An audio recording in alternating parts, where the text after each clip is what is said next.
राजस्थान में लोकसभा चुनाव को लेकर राजनीतिक दल पूरे जोश के साथ प्रचार प्रसार में जुटे हुए हैं।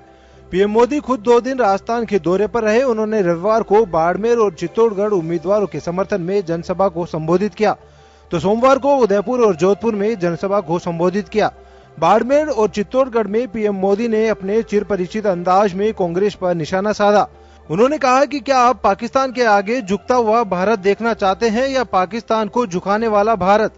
पीएम मोदी ने कहा कि 130 करोड़ देशवासियों के विश्वास से ही हमने बीमारी के खिलाफ, गरीबी के खिलाफ, आतंकवाद के खिलाफ, कालेधन के खिलाफ, अशिक्षा के खिलाफ जमकर लड़ाई लड़ी है। आप मुझे बताइए, आप मजबूत भारत देखना चाहते हैं या फिर मजबूर भारत?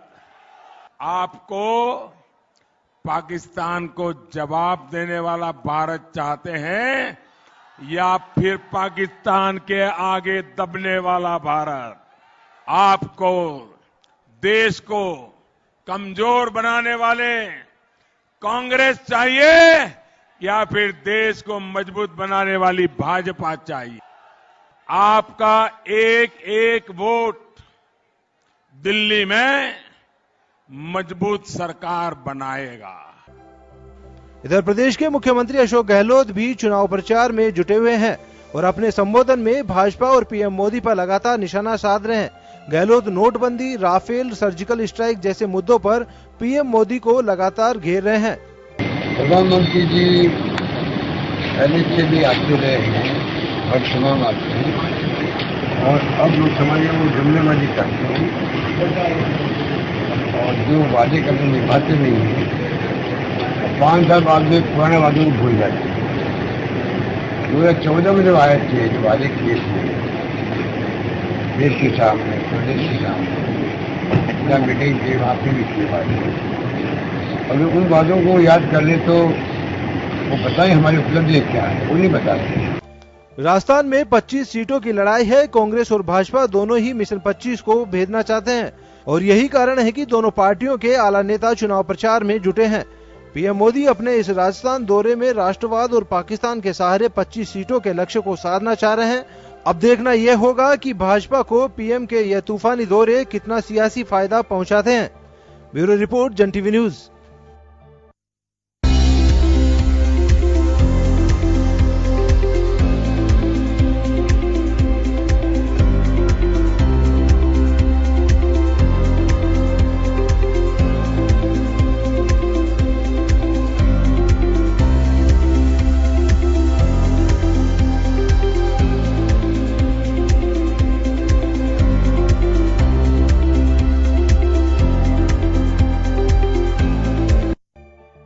देश की सियासत में इस समय एक दूसरे पर झूठ की राजनीति करने के आरोप काफी लग रहे हैं। भाजपा हो या कांग्रेस, दोनों ही दलों के आला नेता एक दूसरे पर झूठ बोलने का आरोप लगा रहे हैं। स्थिति यह है कि अगर कांग्रेस की बात की जाए तो कांग्रेस पीएम पर झूठ बोलने का आरोप लगाती है। पीएम मोदी की हर योजना को झूठ से जोड़ती है। राहुल गांधी राफेल मामले को लेकर झूठ बोलने का आरोप लगाते हैं। किसानों के साथ झूठ बोलने का आरोप लगाया जाता है। नेताओं की डिग्रियों को लेकर झूठ का आरोप भी कांग्रेस लगाती है। चौकीदार हर भाषण में झूठ बोलता है। 15 लाख रुपए दे दूंगा, किसान को सही दाम दे दूंगा, कर्जा माफ कर दूंगा। सीएम गहलोत तो यह भी कह चुके हैं कि प्रधानमंत्री मोदी के शब्दों में केवल झूठ ही होता है। मोदी जी जो कहते हैं कि कर्जा माफ हुआ ही नहीं, आप सोच सकते हो प्रधानमंत्री असत्य बोल सकते हैं। हमारे तमाम फैसलों को वो स्वीकार नहीं करते हैं क्योंकि उनको वो खुद अपराध बोध से ग्रसित हैं, उनकी स्कीमें फेल हो गई। इधर भाजपा कांग्रेस पर पिछले 60 सालों से झूठ की राजनीति करने का आरोप लगाती रहती है। भाजपा राहुल गांधी और उनके परिवार पर झूठ की राजनीति के आरोप लगाती है। वहीं किसानों के लिए कांग्रेस की योजनाओं में झूठ की बात कहते हैं। सीएम गहलोत के पुत्र वैभव गहलोत के चुनाव प्रचार को लेकर भाजपा झूठ की राजनीति का आरोप लगातार लगा रही है। राफेल के मामले में राहुल गांधी पर झूठ बोलने के आरोप लग रहे हैं। सबसे बड़ा उनका झूठ उनके घोषणा पत्र में चुनाव में किसानों को अपनी ओर करने के लिए, उनके वोट लेने के लिए उन्होंने सबसे बड़ा झूठ बोला। और उन्होंने भी बोला और उनके राष्ट्रीय अध्यक्ष राहुल गांधी जी ने भी झूठ बोला।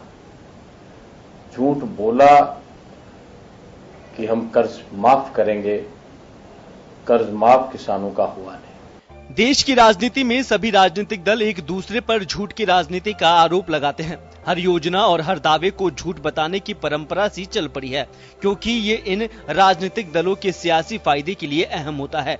लेकिन सवाल यहाँ यह उठता है कि आखिर आला नेताओं से लेकर छोटे नेताओं तक सभी झूठ बोल रहे हैं। एक दूसरे पर सभी पार्टियां झूठ की राजनीति करने का आरोप लगा रही है। तो ऐसे में आखिर सच कहाँ ढूंढा जाए? क्या ये राजनीतिक दल इस तरह की झूठी और फायदे से जुड़ी राजनीति करके देश की जनता से झूठ बोल रहे हैं? ब्यूरो रिपोर्ट, जन टीवी न्यूज। स्वागत है आपका, मैं हूं योगेंद्र। आप देख रहे हैं खास खबर। खास खबर में हम बात कर रहे हैं महासमर के खास मुद्दों पर। आपने मजमून देखा, जन टीवी खास खबर का मजमून क्या रहा। हमें एक बड़ी बात बताएंगे, और ये वो वॉइस है जिसमें अक्सर जनता चौराहे पे चर्चा करती है, पार्क में चर्चा करती है, कहीं पे भी आप सुन सकते हैं। वो ये बात कहते हैं कि आखिर सच बोल कौन रहा है। कांग्रेस कह रही है बीजेपी झूठ बोल रही है, बीजेपी कहती है कांग्रेस झूठ बोल रही है। हम आपको कुछ ऐसे मुद्दे हैं जिनमें बीजेपी उन मुद्दों को लेकर कहती है कि कांग्रेस इसमें बिल्कुल झूठ बोल रही है, गुमराह कर रही है जनता को, और कांग्रेस कहती है कि बीजेपी इन मुद्दों पर बिल्कुल धरातल के आसपास नहीं है, सफा झूठ बोल रही है। तो यही एक आज का हमारा लीक से हटके एजेंडा है कि आखिर सच बोल कौन रहा है। मसलन बीजेपी कहती है कि राजस्थान में बेरोजगारी भत्ता बिल्कुल नहीं मिला, किसानों का कर्जा माफ नहीं हुआ, आप भामाशाह योजना को बंद कर दिया। ये तमाम वो चीजें हैं जो दावा कर रही है बीजेपी से साफ झूठ करार दे रही है कि इसी तरह से 72,000 रुपए देने को भी बीजेपी करे कि महा कांग्रेस झूठ बोल रही है। चलिए साहब, अब बात बीजेपी की, कांग्रेस की ओर से जो झूठ की बात की जाती है, कहा जा रहा है कि राष्ट्रवाद महज एक दिखावा है। यह कहा जाता है, अशोक गहलोत ने साफ शब्दों में कहा है, लगातार दूसरे दिन हमले किए उन्होंने, और उन्होंने कहा कि मैं कभी जीवन में झूठ नहीं बोला, और प्रधानमंत्री और बीजेपी के नेता जो बोलते हैं उनमें सच तलाशना पड़ता है कि है भी कि नहीं है। मुझे शर्म आती है अगर मैं कहीं झूठ बोल देता हूं तो मुझे एक बड़ी ग्लानि महसूस होती है, और यही उल्टा है कि प्रधानमंत्री अगर सच बोलते हैं तो उनको शर्मिंदगी महसूस होती है। खैर चलिए, एजेंडा यही है हमारा कि आखिर सच बोल कौन रहा है। हमारे साथ वरिष्ठ पत्रकार धर्मवीर चंदेल साहब हैं, कांग्रेस नेता राजेंद्र आर्य जी हमारे साथ में, भाजपा नेत्री शील दवाई जी हमारे साथ हैं। सभी का स्वागत है। धर्मवीर जी, आपके पास आना चाहूंगा मैं एक बार। यहां सवाल उठता है, आप भी सुनते होंगे, ग्रामीण परिवेश से आते हैं, बस में सफर करते हैं, दोस्तों के बीच बैठते हैं, खबरों के लिए बात करते हैं। यह बड़ी चर्चा का विषय है कि आखिर सच बोल कौन रहा है। यह तो है कि चुनावी बयानबाजी में जिस तरह के बयानबाजी हो रही है वो किसी छिपी नहीं है, लेकिन यहां एक बड़ा सवाल पब्लिक के बीच से आ रहा है कि सच्चाई बोल कौन रहा है। देखिए, मुझे लगता है कि जो राजनेता हैं ये समाज के नायक हैं, आइडियल पर्सन्स हैं। इनको देखकर जो युवा पीढ़ी है या जो समाज है प्रेरणा प्राप्त करता है कि हमें हमारे आइडियल ऐसे हैं, हमें ऐसा बनना चाहिए। जैसे लोग गांधी का दौर था तो लोग सोचते थे कि हमें कहीं ना कहीं गांधी के लक्ष्य को अपनाना चाहिए जो उन्होंने समाज को दिया है, या उनको देखकर हम किस प्रकार हमारे साधनों को सीमित कर सकते हैं, किस प्रकार सादगी से जीवन गुजार सकते हैं। एक लंबा दौर रहा है। फिर हम देखते हैं डॉक्टर लोहिया रहे, दीनदयाल जी उपाध्याय रहे, श्यामा प्रसाद जी मुखर्जी रहे, जो ये कहते थे वो करते थे, जो करते थे वो दिखता भी था। लेकिन आज बड़ा दुर्भाग्य है कि इस प्रकार की बयानबाजी राजनेताओं के मध्य हो रही है जिसमें कहा जा रहा है कि सच कौन बोल रहा है।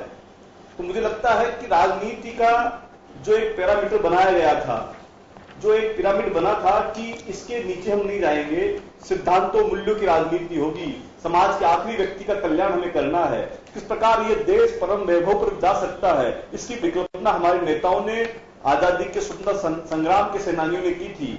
लेकिन आज देखकर बड़ा दुख होता है कि हमारे नायक, जिनको हम नायक कहते हैं, लोकतंत्र में जो जीतकर आते हैं, यदि वो लोग इस प्रकार की भाषा का, झूठ फरेब का इस्तेमाल करेंगे तो आम व्यक्ति है जो उनसे ऊर्जा प्राप्त करता है, देखता है कि राजनीति में इन लोगों ने बड़ा मुकाम हासिल किया है, ये हमारे नायक हैं, तो हम उनसे क्या प्रेरणा प्राप्त करेंगे? क्या ये लोग झूठ बोलकर समाज को गुमराह कर रहे हैं? इन पर खुद को विचार करना होगा, क्योंकि जनता के पास तो कोई थर्मामीटर है नहीं, तो जनता ये पता कर सके कि कितना झूठ बोल रहे हैं और ये झूठ क्यों बोल रहे हैं। क्योंकि हम इस मुल्क में रहते हैं जिस मुल्क की तामीर गांधी ने की है। तो गांधी ये कहा करते थे कि हमें सत्य पर चलना है और साधन व साध्य दोनों पवित्र होने चाहिए। यदि साध्य पवित्र है, यदि हमारा लक्ष्य पवित्र है, तो साधन भी पवित्र होना चाहिए। लेकिन आज मुझे लगता है कि एन प्रकार राजनेताओं ने और राजनीतिक दलों ने कैसे भी करके वोटों को बटोरना ही इनका एकमात्र लक्ष्य रह गया है, जो बहुत ही दुखद स्थिति में हमें पहुंचाता है। सत्ता प्राप्त होनी चाहिए, लोकतंत्र का ये बीज मंत्र है कि व्यक्ति सत्ता तक पहुंचे, राजनीतिक दल सत्ता तक पहुंचे और अपनी नीतियों के माध्यम से जन कल्याण का एक नया मार्ग प्रशस्त करे। लेकिन इसका अर्थ यह कदापि नहीं है कि हम झूठ फरेब के शब्दों के माध्यम से जनता को गुमराह करें, क्योंकि यदि हमने ये परिपाटी यदि शुरू की है तो मुझे लगता है कि लोगों का आप पर विश्वास उठ जाएगा, क्योंकि लोगों ने आपको नायक माना है, लोगों ने आपकी पूजा की है। क्योंकि हम देखते हैं कि आज से 70 साल पहले, ज्यादा समय नहीं गुजरा है योगेंद्र जी, कि लोग नेताओं को पूछते थे। आज स्थिति यह है कि इनको लोग न जाने किन किन उपमाओं से इनको सम्मानित करते हैं, मैं उसमें नहीं जाना चाहूंगा। लेकिन जो हम कह रहे हैं, जो हम कर रहे हैं, उसमें समरूपता होनी चाहिए, एक रूपता होनी चाहिए। ऐसा नहीं हम कह क्या रहे हैं, कर क्या रहे हैं। बिल्कुल, और यही भरोसा टूटने की बात है। अब कौन झूठ बोल रहा है, कौन सच बोल रहा है? राजेंद्र जी, बीजेपी का जो आरोप है वो ये है कि 10 दिन में कर्ज माफी की बात की थी आप लोगों ने कि कर्ज माफ कर देंगे, लेकिन बीजेपी लगातार ये बात कह रही है कि आज तक 1 रुपया माफ नहीं हुआ। दूसरी बात, 1 मार्च से बेरोजगारी भत्ता देने की बात कही गई थी, अभी तक किसी को बेरोजगारी भत्ता नहीं दिया गया। कि राफेल के मामले में लगातार झूठ बोल रही है कांग्रेस। फिर बात आती है, अभी मोदी जी ने ताजा आज एक सभा में कहा है कि मोदी को गाली देने वाले ईवीएम को गाली दे रहे हैं। खैर चलिए, ये एक पॉलिटिकल बयान है। दूसरी बात, बीजेपी यह भी कह रही है कि हर चीज में कांग्रेस झूठ का आडंबर ओढ़ रही है बचने के लिए, और कहीं पे भी किसी भी मोड़ पे एक झूठ बोलने के लिए उन्हें 100 झूठ बोलनी पड़ रही है। तो आपके झूठ का एक जो पूरी तरह से बता रही है बीजेपी कि ये, मुझे मालूम नहीं है कि अब इसमें कितनी झूठ है, नहीं है, ये आपको बताना है कि क्या वास्तव में झूठ बोला जा रहा है। योगेंद्र जी, चूंकि हम मीडिया की जिम्मेदारी है कि कौन पार्टी या कौन सत्ताधारी दल के लोग या कौन नेता कितना झूठ बोल रहे हैं। हम गूगल के जमाने में रह रहे हैं, हम आईटी के जमाने में रह रहे हैं, और हम हर एक क्लिक पे किसी भी आंकड़े की पड़ताल कर सकते हैं। तो आज हम कहें कि भाई मीडिया अगर झूठ नहीं पकड़ पा रहा है, तो मेरे ख्याल से ये बात सही नहीं है। और कोई भी आदमी अगर कोई बड़ा आखिरी में हम जरूर बताएंगे कि कहां झूठ कौन बोल रहा है और क्या इसकी सच्चाई है, लेकिन हम आप लोगों से जानना चाहते हैं कि झूठ क्यों बोला जा रहा है। वही कहना चाहता हूं, झूठ कहीं नहीं बोला जाता। और हम तो ये बात कह रहे हैं कि हम जनता के लिए कोई परसेप्शन अगर पैदा करते हैं तो हम उसको निभाते हैं।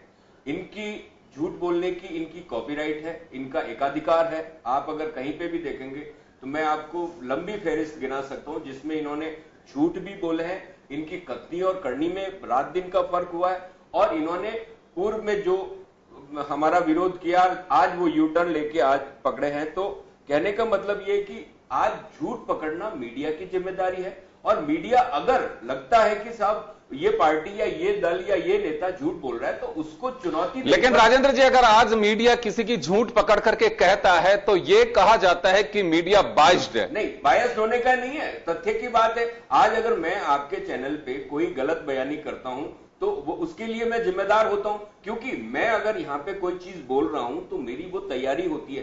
प्राइम मिनिस्टर ने जो जो आंकड़े दिए, ना तो उनको भूगोल का ज्ञान है, ना उनको अर्थशास्त्र का ज्ञान है, ना उनको इतिहास का ज्ञान है। उन्होंने ऐसे ऐसे तथ्य और झूठ बोले, देश में घूम घूम कर, कभी उन पे किसी ने सवाल नहीं उठाया। जब हद तो तब हो जाती है जब प्राइम मिनिस्टर एक मुख्यमंत्री के बारे में आके बोलते हैं कि ये आपको झूठ बोल रहे हैं। आप अच्छी तरह से जानते हैं राजस्थान के अंदर लोकसभा के चुनाव हो रहे, पूरे देश में लोकसभा के चुनाव हो रहे। चुनाव के अंदर एक एक लोकसभा के अंदर 3-3 सभाएं अशोक जी कर चुके हैं, तो 75 सभाएं आज तक हो चुकी है। और प्राइम मिनिस्टर इतना सा बचकाना बयान देते हैं कि अशोक जी अपने लड़के के चक्कर में पूरे राजस्थान को भूल गए, उन्होंने सारी सीटों को भुला दिया है और वो सिर्फ गली गली में अपने लड़के का प्रचार करते घूम रहे। तो ये आप तो खुद ही जानते हैं ना, मीडिया से ये चीज छुपी हुई नहीं है, हर दिन आप उनकी सभाओं को कवर कर रहे हो। तो 75 सभाएं हुई है ना, ऐसा तो कुछ भी नहीं है। तो ये तो आप देखो सफेद झूठ है ना, देखो झूठ और सफेद झूठ में बहुत फर्क होता है। तो मैं तो यही कहना चाहता हूं, आज आप हमारा 100 दिन का जो संकल्प घोषणाएं हमने की और हमने उनको लागू किया, आप उनकी पड़ताल कीजिए। और 1850 दिन में मोदी जी ने जो 2014 में वादे किए थे उनकी पड़ताल कीजिए, आपको दूध का दूध और पानी का पानी हो जाएगा। इसमें कोई भी संशय या कोई भी सुबह रहने की गुंजाइश नहीं है। मैं कह रहा हूं ना सर, हाँ झूठ में भी, हाँ झूठ, सफेद झूठ तो बिल्कुल जो हाथों हाथ ही पकड़ा जाए। सफेद झूठ तो जो बीजेपी के नेता कौन से झूठ बोल रहे हैं आप देखिए ना भाई, इन्होंने कहा कि सब ये तो पूरे जोधपुर में प्रचार कर रहे हैं, जबकि मैं आपको बता रहा हूं और आप भी अच्छी तरह से जानते हैं कि बिल्कुल बिल्कुल हाँ, जबकि 75 सभाएं पूरे राजस्थान में। आपका सफेद झूठ पकड़ा जा रहा है बीजेपी का कि केवल अशोक गहलोत पे आरोप लगाया जा रहा है कि वो केवल बेटे के बाहर नहीं निकल पा रहे हैं, मोदी साहब से लेकर के नीचे तक ये आरोप लगाए जा रहे हैं, जबकि वो अपने सभी साथियों का प्रचार कर रहे हैं। ये कांग्रेस का दावा है। दूसरी बात, आप लोग जो लगातार एक आरोप लगा रहे हैं कि 73,000 रुपए न्याय के नाम पे होगा, वो महज एक हौसला है, झूठ का पुलिंदा है। दूसरी आप कह रहे हैं कि किसानों का कर्ज माफ नहीं हुआ, बेरोजगारों का भत्ता नहीं मिला। ये वो झूठ है जो टॉप मोस्ट कह सकते हैं, जो अक्सर बीजेपी के नेताओं के जुबान पे कांग्रेस पर झूठा साबित करने के जो आप लोग आरोप लगा रहे हैं। मैं आपसे जानना चाहूंगा कि आप भी कोई सफेद झूठ पकड़ पा रहे हैं कांग्रेस? मुद्दा विहीन कांग्रेस के पास आज स्थिति ये है कि जनता के सामने कुछ बताने को नहीं है। कांग्रेस जिस प्रकार से सत्ता में काबिज होने के लिए प्रयासरत है, जिस तरह महागठबंधन, जिनको कांग्रेस को कोई भी महागठबंधन में शामिल करने के लिए तैयार नहीं है, वो आज कह रही है कि भारतीय जनता पार्टी झूठ बोल रही है। देखिए ताजा उदाहरण कल का देख लीजिए, जिस तरह से राहुल गांधी ने प्रधानमंत्री चोर है, चौकीदार चोर है, जिस तरह से अति उत्साहित होकर जिस तरह भाषा का वो प्रयोग गली गली में और हर जहां पर भी सभाएं हो रही कर रही हैं, वहां पर आपने देखा सुप्रीम कोर्ट ने कहा था, उनको ये स्वीकार करना पड़ा कि मैंने ये जो दिया है चुनावी जोश में आकर इस तरह के शब्दों का यूज किया। बात दूसरी, वो तो कह रही है कि चौकीदार चोर है, उसमें तो अभी भी हम कायम हैं, लेकिन नहीं तो कोई बात लिया मैंने जल्दबाजी में और एक जो चुनावी उत्साह में नहीं योगेंद्र जी राफेल एक जता दिया, लेकिन उसमें क्लियर कर दिया अभिषेक मनु सिंघवी ने कि चौकीदार चोर है, उस पॉलिटिकल स्लोगन पे हमने अभी भी कायम है। नहीं, भले वो कितने भी स्टैंड रहते रहे, लेकिन कोई सबूत तो हो ना। एक पहली बात तो राफेल की आ गई, दूसरी आप देख लीजिए जिस तरह से सर्जिकल स्ट्राइक हुई, उसमें ये मांग रहे हैं कि आप लाशों की गिनती बताइए, इसको मानने को स्वीकार नहीं करें। पहली जो सर्जिकल स्ट्राइक हुई उसको ये मानने के लिए तैयार रहे। अब दूसरी बात मैं राजस्थान पर आती हूँ, ये कहते हैं, आज ही मैं आपको इस बात की पुष्टि करती हूँ कि जिस तरह अखबारों में न्यूज आया है कि वैभव गहलोत वहां पर चुनाव हार रहे हैं, मैं अखबार का नाम भी देती हूँ, तो उससे ये जो ये राष्ट्रदूत में, आज के राष्ट्रदूत में ये आया है कि वहां पर गजेंद्र सिंह जी बढ़त ले रहे हैं। तो ये बात बहुत दिन से पहले से चल रही है कि जिस समाज पर ये दम भर रहे थे वो समाज टूट के, समाज कहना चाहिए यहाँ की जनता टूट के, जहां पर वो खुद पार्लियामेंट चुनाव लड़े, जहां से MP रहे, और जो मुख्यमंत्री यहाँ पर वर्तमान में है और उनकी आन बान शान जो प्रतिष्ठा दाव पर लगी हुई है, तो निश्चित तौर पर कहीं ना कहीं उनका ध्यान तो वहां पर ही है। ये हम बीजेपी वाले नहीं कह रहे, ये सब कांग्रेसी वाले कह रहे हैं कि उनका जो टारगेट है वो सब बाकी 24 सीटें पीछे है, 25वीं सीट वो वही है, उनका ध्यान जोधपुर में ये लगा हुआ है। अब मैं तीसरी बात पर आती हूँ कि इन्होंने राहुल गांधी जब विधानसभा चुनाव में आए थे तो उन्होंने जनता को 1 से 10 तक की गिनती बनाई थी, लेकिन क्या हुआ, कर्ज माफ नहीं हुआ। इन्होंने किसानों को 3,000 जो वहां से सेंटर से उनको प्रधानमंत्री निधि योजना के तहत जो दिए थे वो आज उनको मिले नहीं है। और जो रोजगार की बात करी थी, भत्ते की बात करी, वो कुछ मिला नहीं। आयुष्मान योजना के तहत 5 लाख रुपए उन्होंने जो लिस्ट मांगी थी, कांग्रेस ने यहां से अभी तक भेजी नहीं है। तो झूठ कौन बोल रहा है?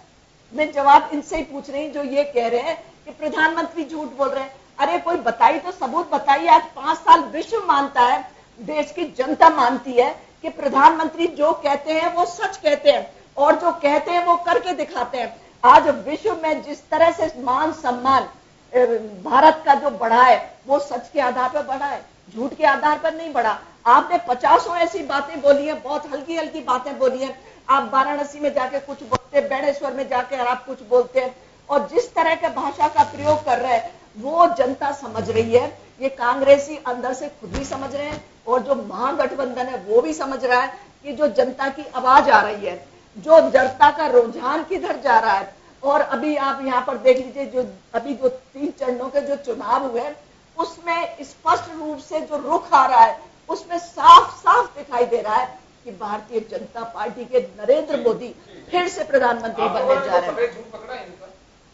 बिल्कुल पता नहीं सब झूठ है ना। इन्होंने कहा था 10 दिन के अंदर इनके कर्ज माफ हो जाएंगे, 10 दिन के अंदर इनका दावा है कि 19 लाख किसानों के कर्ज माफ हमने कर दिए हैं। ये सिर्फ मैं पेपर्स हैं वो हमने सौंप दिए नहीं है। बिल्कुल योगेंद्र जी, ये मैं आपको आज मुझे ये ला सकती थी मैं, लेकिन मैं नहीं ला पाई। ये आपको मैं इतने बता दूं, सिर्फ कागजों में है। लोग आज भी रो रहे हैं। इवन जो कर्मचारी है, शिक्षक हैं, उनकी जो तनख्वाह है वो सारी रुकी हुई है। हर वर्ग त्रस्त नजर आ रहा है। इन्होंने संविदा कर्मियों को भी वायदा किया था कि हम आपका करेंगे। कुछ दिन पहले संविदा कर्मी भी हड़ताल पे उतरे हुए हैं। डॉक्टर्स ने भी दावा किए, टीचर्स। पर सिंह जी, मैं एक बात जानना चाहूंगा, दिसंबर में लास्ट में सरकार बनी, जनवरी फरवरी का इनको वक्त मिला, मार्च में आचार संहिता लग गई।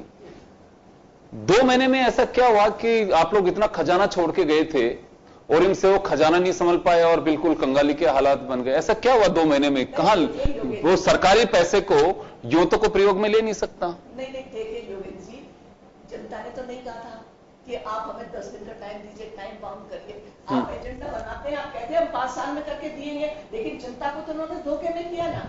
अब वहां से 2 बातें हैं, ये बताइए। आप कह रहे हैं कि सरकारी खजाना जो है इसका प्रयोग अगर जनता में पैसा बांटा है तो फिर तो कर्ज माफी हुई है, और अगर आप कह रहे हैं कि कर्ज माफी भी नहीं हुई तो फिर पैसा कहां गया सरकार का? किस मद के लिए बचा के रखे हुए? देखिए, हम जाते जाते 50,000 रुपए किसानों का कर्जा माफी हमने किया था। हाँ, इनको ये सोच समझ के करना चाहिए था। ये अनुमान नहीं, आपने भी नहीं किया पूरा पैसा माफ? नहीं किया साहब। आपके बजट में एलोकेशन मात्र 2,000 करोड़ का था और आप लोग 6,000 करोड़ की व्यवस्था में जुटे रहे। इतने में आचार संहिता लग गई और सरकार चली गई आपकी। आपको 6,000 करोड़ और चाहिए था। 50,000 के हिसाब से मैम आपको 8,000 करोड़ चाहिए थे। योगेंद्र जी, जाते जाते जितना हो सकता था हमने किया। हमारी सरकार अगर रिपीट होती तो हमने अपना पूरा भविष्य का तय करके रखा था कि कौन कौन से सोर्स होंगे, किस आधार पे हम किसानों का कर्ज माफ करेंगे। लेकिन हमारी सरकार चली गई थी। लेकिन इनको किसने कहा था कि आप झूठ बोल करके, टाइम बाउंड करके। जी।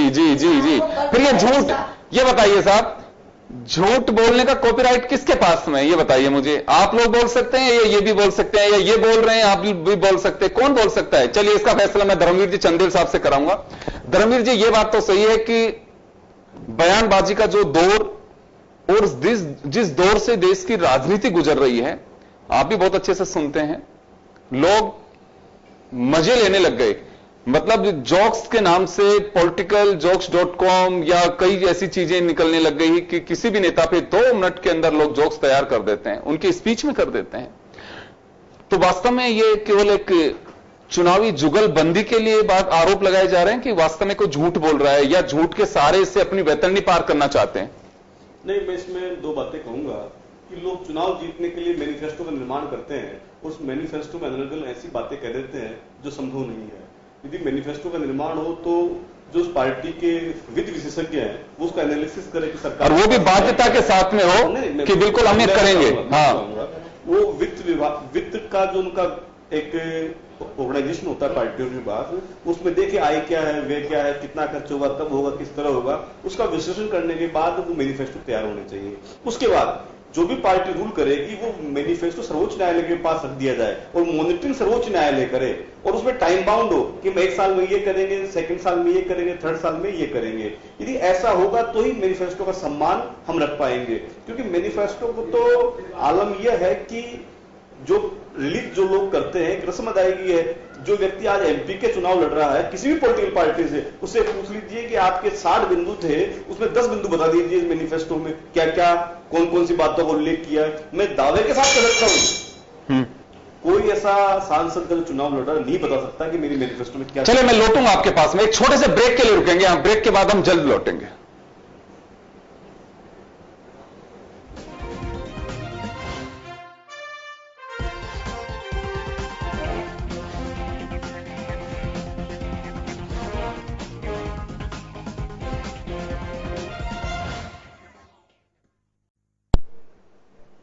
ब्रेक के बाद एक बार फिर आपका स्वागत है। आप देख रहे हैं खास खबर। खास खबर में खास मुद्दे पे हम चर्चा कर रहे हैं।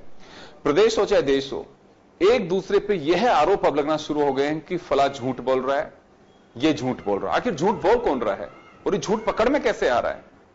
कोई कह रहा है कि बातें पकड़ में आती हैं, बिल्कुल सफेद झूठ बोल रहे हैं। धर्मवीर जी के पास में मैं था, राजस्थान के परिप्रेक्ष्य में बात करूं। धर्मवीर जी, अशोक गहलोत जी ने एक बात कही है कि मैं ईमानदारी से बात कह सकता हूं कि मैंने जीवन में कभी झूठ नहीं बोला,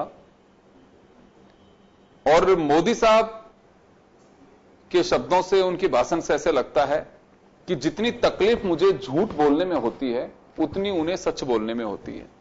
देखो, मुझे लगता है कि मुख्यमंत्री जी का बयान भी हास्यास्पद है कि मैंने जीवन में कभी झूठ नहीं बोला, क्योंकि महात्मा गांधी ने स्वीकार किया कि मैंने भी जीवन में झूठ बोले हैं।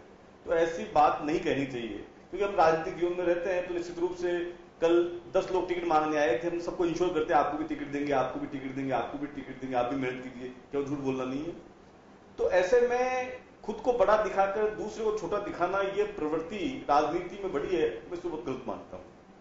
रही बात कौन झूठ बोल रहा है, ये तो उन नेताओं को खुद को आत्मनिरीक्षण, आत्मविश्लेषण करना चाहिए। ये काम जनता का थोड़ा ना कौन झूठ बोल रहा है कौन सच बोल रहा है। भाई आप ऐसी स्थिति क्यों पैदा कर रहे हो कि लोग आप पर यकीन करना ही छोड़ दे। फिर यदि ऐसा चलेगा तो देश में फिर अधिनायकवाद की ओर हम बढ़ेंगे, क्योंकि लोकतंत्र इसलिए है कि लोग आपने जो कहा उस पर विश्वास कर रहे हैं, और आप कह रहे हैं विश्वास मत कीजिए। ये जिम्मेदारी राजनीतिक दलों की, राजनेताओं की है कि सच बोले, जो भी उद्गार निकालें सच निकालें, क्योंकि उसका पैरामीटर जनता के पास नहीं है। जनता के पास थर्मामीटर नहीं है कितना सच बोला कितना झूठ बोला। वो तो अपनी आत्मा से कीजिए। आप खुद का जब आत्मविश्लेषण होगा तब आपको लगेगा कि भाई हमें झूठ बोलना है, सच बोलना है। लेकिन मुझे लगता है कि इन दिनों इस भूमंडलीकरण के इस दौर में 91 के बाद राजनीति में जो गिरावट आई है वो बहुत दुर्भाग्यपूर्ण है। ऐसा नहीं होना चाहिए कि हमने सत्ता को प्राप्त करने के लिए हम तमाम हथकंडे, तमाम योजनाएं, चाहे वो किसी भी मार्ग की हो, अपना ले, और जनता को ये समझे कि हम इनको किस प्रकार इंप्रेस कर सकते हैं, किस प्रकार प्रलोभन दे सकते हैं, किस प्रकार आतंकित होकर वोट ले सकते हैं। ये बहुत ही गलत परंपरा विकसित हुई है। और मैं ये कहना चाहूंगा कि कम से कम राजनेताओं को अपना उदाहरण पेश करना चाहिए राजनीति में। जो एक बड़ी लंबी परंपरा रही है कि लोग ये मानते थे भाई इन्होंने कहा है तो निश्चित रूप से काम होगा, यदि इन्होंने कहा है तो निश्चित रूप से ऐसा किया जाएगा। क्योंकि आम जनता तो नेताओं को अपना आइडियल मानती है, लेकिन लगता है कि नेताओं ने भी कहीं ना कहीं बाजीगरी सीख ली है।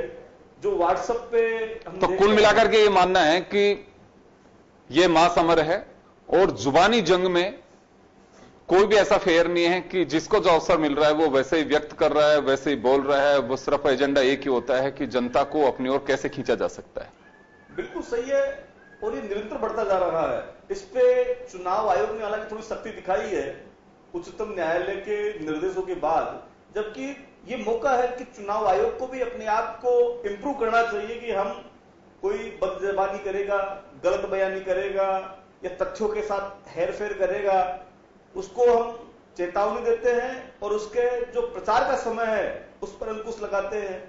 ऐसा हालांकि किया गया है, लेकिन जो प्रॉपर मॉनिटरिंग होनी चाहिए चुनाव आयोग की, उसका अभाव है। वो कहीं ना कहीं अभाव हमें दिखता है। और हमने परिकल्पना की थी कि जो चुनाव आयोग होगा वो बिल्कुल स्वतंत्र होगा, लेकिन हम उस दिशा में आगे बढ़ नहीं पाए। कहीं ना कहीं ये विधायिका के अधीन ही काम करते हैं जी। लेकिन एक बात और कहूंगा आपने, मुझे एक बार टीएन शेषन को किसी ने पत्र लिखा जो मुख्य चुनाव आयुक्त रहे हैं, और उन्होंने हिंदुस्तान को पहली बार यह एहसास कराया कि चुनाव आयोग भी एक संस्था है। पत्र लिखा गया कि मुख्य चुनाव आयुक्त महोदय भारत सरकार, तो उन्होंने लिखा कि मैं भारत सरकार का पार्ट नहीं हूं। शेषन साहब ने कहा कि आपने गलत लिख दिया, मैं भारत सरकार का पार्ट नहीं, I am not a body for government of India, मैं स्वतंत्र निकाय हूं। अब उनके उस वक्तव्य से देखिए कि हम कहां जी रहे हैं। तो एक बार राजनेताओं को विश्लेषण करने की आवश्यकता है, मनन और चिंतन करने की आवश्यकता है। तो चलिए, उम्मीद यही की जा सकती है कि इलेक्शन कमीशन उनको जो अधिकार दिए हुए हैं, ये कहना बहुत उचित नहीं मानता मैं कि हमारे पास में कोई अधिकार नहीं है, हम महज केवल बस एक फेयर इलेक्शन कराने पे जुटते हैं। मैं दो बयान कोट करना चाहूंगा। एक बयान पे मैं जवाब लेना चाहूंगा राजेंद्र आर्य साहब का, और दूसरे बयान पे जवाब लेना चाहूंगा शील दवाई जी का। एक बयान कुछ देर पहले ही प्रधानमंत्री नरेंद्र मोदी ने एक सभा में एक बात कही है। उनका यह कहना था कि मोदी को जो गाली दे रहे हैं वो ईवीएम को गाली दे रहे हैं। इसमें मैं एक छोटा सा रिएक्शन चाहूंगा राजेंद्र आर्य साहब।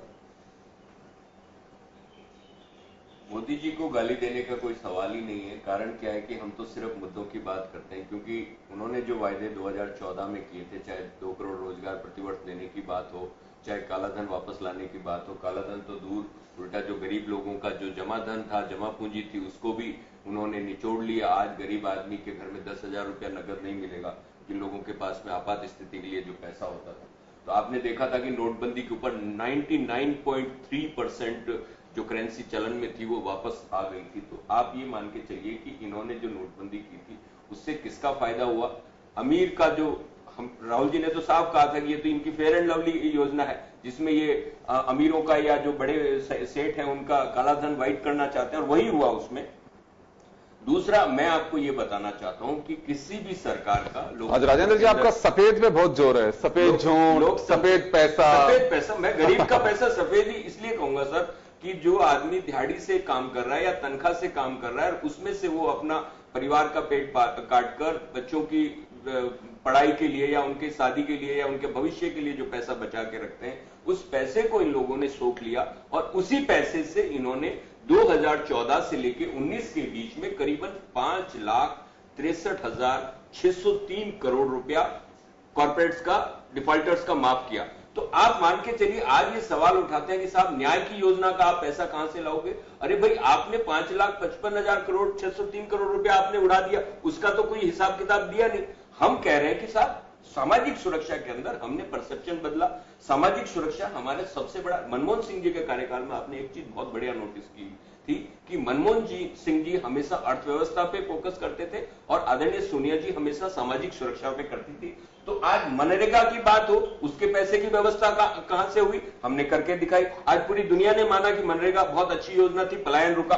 दूसरा, मैं आपको बताना चाहता हूं, किसानों के कर्जे अगर यूपीए 1 में माफ हुए 72,000 करोड़ के, तो वो हमने किए।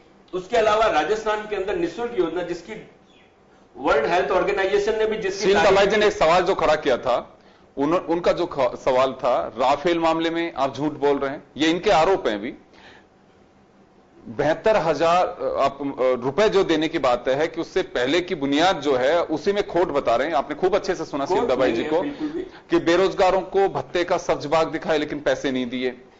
किसानों का ऋण माफ करने की बात कही कि 10 दिन में, अगर नहीं कर सकते थे तो इस मियाद को बढ़ाया जाना चाहिए था। आप शुरू में ही इस मियाद को तय करते कि हम इतने दिन से पहले नहीं दे सकते।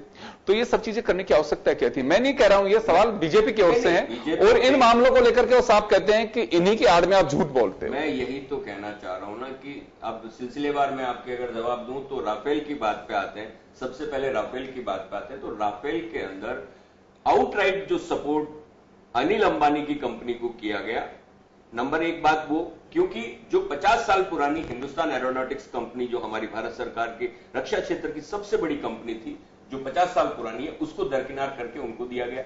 ऑफसेट पार्टनर के अंदर भी जो डील चल रही थी उसको बदला गया। जो 570 का विमान था वो 1670 में खरीदा गया। तो ये कुछ चार पांच जो चीजें हैं उसमें जो चीजें कही गई, और डेसॉल्ट ने भी ये कहा और उनके जो पूर्व राष्ट्रपति थे उन्होंने भी कहा कि कुछ ना कुछ गड़बड़ियां हैं, और वहां पे जो चीजें थी उसके अलावा मैं आपको फिर बताना चाहता हूं, सुप्रीम कोर्ट के अंदर इनके जो महाधिवक्ता है वेणुगोपाल साहब, उन्होंने कहा कि साहब हमने कैग से अप्रूव करा लिया, हमने पीएससी से अप्रूव करा लिया, जबकि पीएससी के अंदर मैक्सिमम लोग भाजपा के, उन लोगों से, सांसदों से जब बात की गई कि साहब पब्लिक अकाउंट्स कमेटी के अंदर ये मुद्दा रखा ही नहीं गया, कैग ने कहा हमने कोई रिपोर्ट बनाई नहीं, तो आप सोचिए ना कि जब इन्होंने साक्ष्य दिए, जो उधर कहा गया कि साहब हम तो उसी को ही कह रहे हैं ना कि भाई जो आपने साक्ष्य दिए सुप्रीम कोर्ट के अंदर, या जो महाधिवक्ता ने जो कहा, या उसके ऊपर जो यू टर्न लिया, एक दिन कहा कि साहब हमारी तैयारी नहीं है, दूसरे दिन कहा कि हमारे डाटा चोरी हो गए, तीसरे दिन ये कुछ और बयान करते हैं, कैसी हास्यास्पद स्थिति बनी इन लोगों की। तो आप राफेल का तो मान लीजिए कि राफेल में झूठ, राहुल जी ने जो भी मुद्दे उठाए, राहुल जी ने प्राइम मिनिस्टर को झूठा नहीं कहा, उन्होंने कहा कि प्राइम मिनिस्टर चौकीदार कह के आए, उन्होंने कहा कि मुझे प्राइम मिनिस्टर मत बनाइए, मुझे चौकीदार बनाइए, तो उन्होंने कहा कि साहब आप अगर चौकीदार थे तो आप चौकीदार अंबानी के थे, आपने उठा के ऑफसेट कॉन्ट्रैक्ट उनकी जेब में डाल दिया, जबकि असलियत में आज अगर एप्पल टू एप्पल कंपैरिजन करेंगे हिंदुस्तान एरोनॉटिक्स के सामने और रिलायंस डिफेंस के सामने, तो कहां पे, मतलब आप एक चीज देख लीजिए, हिंदुस्तान के अंदर जो कंपनी दिवालिया है उस कंपनी को आप इतना बड़ा रक्षा क्षेत्र का वो दे देते हैं। मैं फिर बताना चाहता हूं, डिफेंस के अंदर जब इन्होंने कहा था, जब हमारी पूर्व सरकार थी, हम एफडीआई के अंदर बिल्कुल भी वो बहुत ही नॉमिनल रेंज चाहते थे, लेकिन इन्होंने रक्षा क्षेत्र के अंदर 100% एफडीआई को मंजूर किया। तो तमाम चीजें हैं, इन्होंने इन चीजों को बदला। एक मिनट मेरे पूरे जवाब हो जाए, उसके बाद में मैं वापस लौटे होंगे। शील दाभाई से एक बार आपके सवालों का जवाब तो ले लूं मैं एक बार। शील जी, मैं एक सवाल, जैसे मैंने इनसे कहा कि ईवीएम को लेकर के एक बुनियादी ढांचा तैयार कर रहा है प्रतिपक्ष, नरेंद्र मोदी जी ने एक आरोप लगाया है।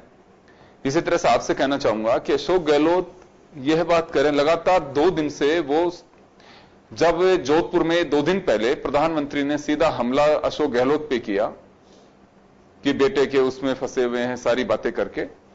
अब उन्होंने ये कहा है कि मैं कभी झूठ नहीं बोलता, पूरी ईमानदारी के साथ कह सकता हूं ये बात, और मोदी साहब कभी सच नहीं बोलते।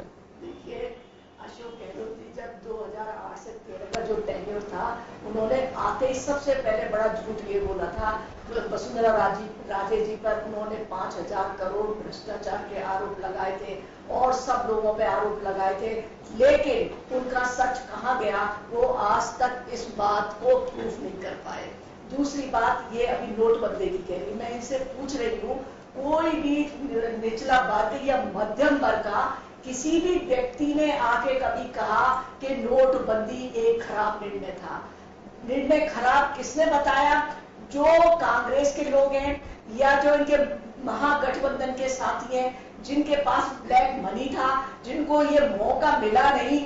जिस तरह से मोदी जी ने रात को अचानक किया, तो जिस तरह से ये हड़बड़ाहट में इनके हाथ खुले के, जैसे कहते हैं ना, हाथ से तोते उड़ गए, वो स्थिति इनकी हो गई। इनको अपना पैसा फाइट करने में जो मैडम 99.3% तो आ गया, फिर कालाधन कहाँ था? कालाधन था, बताइए तो सही। 99.3% चुनाव में आप इसका मतलब करेंसी के अलावा भी था कालाधन? कैसे बात कर रहे हो? नोटबंदी की जरूरत क्या थी? नहीं तो अगर 99.3 अगर बैंक में आ गया, किसी भी योगेंद्र जी आप ही बताइए, 99.3% अगर बैंक में आ गया तो ब्लैक मनी कहाँ गई? बताइए ब्लैक मनी कहाँ गई? ब्लैक मनी कहाँ गई आप बताइए? जबकि विदेशों में भी लोगों के पास पैसे होंगे, फॉरेन करेंसी भी इंडियन करेंसी रखते लोग। गलत फैसला था। दूसरी बात ईवीएम पर आता है, आप देखिए कितनी बहुत हास्यास्पद बात है, जब आप हार रहे होते हैं, क्योंकि जिस तरह नोटबंदी में इनका कालाधन सब बाहर आ गया था, और इनको एक बात मैं जानना चाहता हूं शील जी, इसमें ब्लैक मनी जब होती है कि जब आपका पैसा पूरा ना आए और वो ब्लैक मनी सिस्टम से आउट कर दे, तो देखिए मकसद आपका साफ है। जो एक आम बोलचाल में बात आती है, इकोनॉमिस्ट जो कहते हैं, आपके फाइनेंस मिनिस्टर के अकॉर्डिंग पैसा मैक्सिमम वापस आ गया 99.3%। तो ये तो एक सिस्टम में जो पैसा कहीं ऐसा लग रहा था कि ब्लैक मनी हमारे यहां रन कर रही है सिस्टम में, वो तो आउट हो गई सिस्टम से, तो व्हाइट में आ गई। तब तो कोई ब्लैक मनी का एजेंडा नहीं बचना चाहिए। मनी तो थी नहीं इंडिया में, कहां थी ब्लैक मनी? बताइए कि हमारी नीयत बहुत साफ थी, हमने जो किया अच्छे के लिए कहा। नहीं, वो तो सही है। ब्लैक मनी का भी आप जिक्र कर रहे हैं। की जो लिस्ट लेके घूम रहे थे उसको क्यों नहीं लाए? स्विस बैंक की जो लिस्ट दिखा रहे थे, आप कह रहे थे कि साहब विदेशों में कहा जमा है। कई राजनीतिक नहीं, गलत बात है, गलत बात है। कुछ भी शर्तें नहीं होती है। क्यों? वो सूची आप पहले दिखा सकते थे। ये आपके टाइम पे क्यों नहीं निकाला? आपको भी जो विदेश नीति होती है उसमें कई ऐसे समझौते होते हैं, कई ऐसे धाराएं होती है जिनके तहत आपको डिक्लेयर नहीं कर सकते। ईवीएम की मैं बात कर रही थी। ईवीएम में जब ये हारते हैं तो कहते हैं कि ईवीएम में गड़बड़ हुई। चुनाव आयोग ने बिल्कुल सबसे कहा था कि सारे दल इकट्ठे हो जाइए आप और आके इसको प्रूफ करके बताइए क्या हुआ। सारे लोग छोड़ छोड़ के चले गए, कोई नहीं है। अब जब आप पंजाब में जीतते हैं या गुजरात में कुछ सीटें ज्यादा आ जाती हैं तो आप हाँ तो बिल्कुल ईवीएम बिल्कुल आपकी सही होगी। वीवीपैट जो है वो भी सही हो गया। राजस्थान में आप चिल्ला के कह रहे थे कि ये तो बेईमानी होगी और ईवीएम में गड़बड़ है और जिस तरह से आप एक इंडिपेंडेंट निकाय, इसमें भी झूठ बोला गया। बिल्कुल हुआ ना, यही हुआ ना। जब इनकी सीटें आ गई तो बिल्कुल ये ईवीएम मशीन सही हो गई। एक आप इंडिपेंडेंट निकाय, उन पर आप उंगली उठाते। संवैधानिक संस्थाओं पे आप विश्वास नहीं है, आपको सुप्रीम कोर्ट पे विश्वास नहीं है, तो आप बताइए आपको विश्वास किस पर है? आपको जिन पर विश्वास नहीं है, जनता का विश्वास उनके ऊपर है। आज पूरे देश की जनता जो है जिस तरह से नरेंद्र मोदी का समर्थन कर रही है, आप इनसे कह रही हूँ, आप कहीं भी चले जाइए, चाहे कि ठड़ी पे चले जाइए, आप बात करिए, सब कहते हैं कि हमें मजबूत प्रधानमंत्री चाहिए। ऐसा प्रधानमंत्री चाहिए जो देश की सुरक्षा कर सके, जो निर्णय लेने में सक्षम हो और इसके सामने मतलब मजबूत प्रधानमंत्री चाहिए लेकिन सांसद मजबूत नहीं चाहिए। मजबूत प्रधानमंत्री चाहिए, सांसद मजबूत नहीं चाहिए। कैसी बात? नहीं, आपको एक ही चेहरे पे वोट मांग रहे हैं। अगर देश का प्रधानमंत्री कमजोर होगा, अरे कमाल कर रहे हैं, तो फिर ऐसी हताशा क्यों आई? ऐसी हताशा क्यों आई कि आप मुझे वोट दीजिए? आप सही है ना, आप संसद पे वोट मांगिए ना। नहीं तो स्थानीय मुद्दा तो वो है। स्थानीय मुद्दा विधानसभा में स्थानीय मुद्दे होते नहीं, लोकसभा तो वोट स्थानीय लोग ही दे रहे हैं। संसद में जो सरकार ने केंद्र में काम किया है, ये चुनाव उन्हीं के मुद्दों पर चुनाव लड़े जाते हैं। चलिए, मोदी है तो मुमकिन है, बीजेपी का साफ कहना है। और बात हम झूठ को लेकर के बैठे हुए थे, झूठ में लेकिन को टिकना नहीं चाहता। ये बड़ी रोचक बात है। अभी भी आप बहुत अच्छे से सुन रहे हैं, हर व्यक्ति अपनी जो बात कह रहे हैं, अपने जो अल्फाज हैं, उनको सबको यही कहते हैं कि हम जो बोल रहे हैं सत्य है, सामने वाला अभी भी झूठ बोल रहे हैं। धर्मवीर जी, हम जिस नतीजे में पहुंचने की कोशिश कर रहे हैं, ये केवल एक महज एक सैंपल है आपके सामने। आज भी आप चाहे प्रधानमंत्री जी से पूछ लीजिए और राहुल गांधी जी से पूछ लीजिए, वो यही कहेंगे मैं जो बोल रहा हूं सत्य है और सामने वाला झूठ है। बिल्कुल ऐसा ही वातावरण बना हुआ है। क्या राजनीतिक दल के लोग अपनी बात को सच, वो प्रतिद्वंदी की बात को 100% झूठा, वो झूठ का पुलिंदा, ऐसी उपमाओं से उसको नवाजते हैं। मुझे लगता है कि कहीं ना कहीं एक बार इनको रुककर ठहर कर सोचने की आवश्यकता है। रोचक बात तो यह है, मैं आपको रोकना चाहूंगा कि बजट अगर आने लग गया है या मैनिफेस्टो आता है तो कहा जाता है कि गुमराह करने वाला पुलिंदा, झूठ का पुलिंदा, ये शब्द। मुझे लगता है कि विपक्ष की स्थिति अच्छी होनी चाहिए। वो बिल्कुल जो सत्ता पक्ष है उस पर निगाह रखें, ये देखे कि कहां गलती है कहां सही है। लेकिन मुझे लगता है कि हिंदुस्तान में विपक्ष ने सत्ता पक्ष के हर कार्य की आलोचना करने को अपना धर्म मान लिया है। ऐसा नहीं होना चाहिए, क्योंकि दुनिया में आज सबसे अधिक लोकतांत्रिक देश है, वहां पर तथ्यों को होता है, तथ्यों के आधार पर तथ्य आधारित राजनीति होनी चाहिए। लेकिन अपन तथ्य आधारित राजनीति करने के बजाय केवल आलोचना करने को ही विपक्षी पार्टी और उसके अलावा सुनी सुनाई बातों पर। बिल्कुल सही कह रहे हैं आप, जबकि एक्सरसाइज कोई नहीं करता। मुझे कहना पड़ रहा है कि एक दल के लोग यहाँ बैठे हैं जो केंद्र में विपक्ष में है, एक दूसरे दल के लोग हैं जो राज्य में विपक्ष में है, लेकिन जो विपक्ष में है वो एक्सरसाइज बिल्कुल नहीं करते। यदि एक्सरसाइज हो कि सत्तारूढ़ व्यक्ति ने क्या कहा है, कितना सच है, या राज्य में जो सत्तारूढ़ व्यक्ति है इन्होंने कितना गलत कहा है, आंकड़े क्या है, इस तरह की एक्सरसाइज नहीं होती।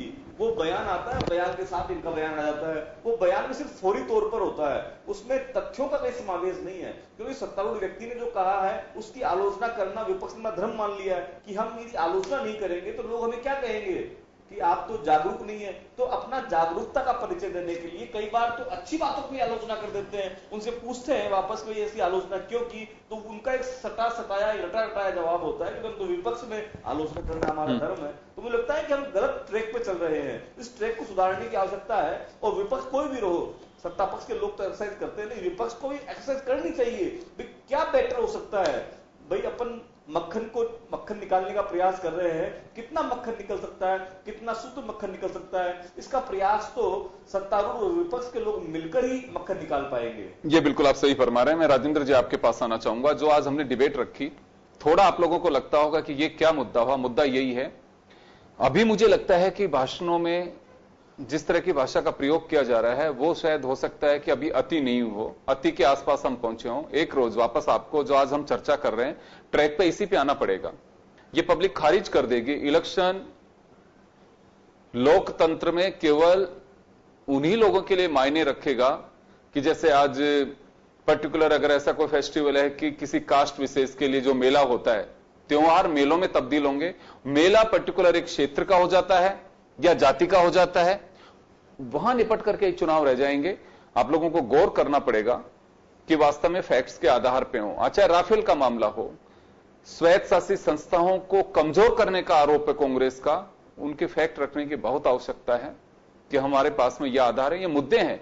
जनता ये जानना चाहती है कि आप वोट मांगने के लिए आ रहे हैं, ऐसा क्या सत्ता पक्ष में नहीं है जो हम भरोसा आप पे करके आपको वोट दें। होना तो यह चाहिए।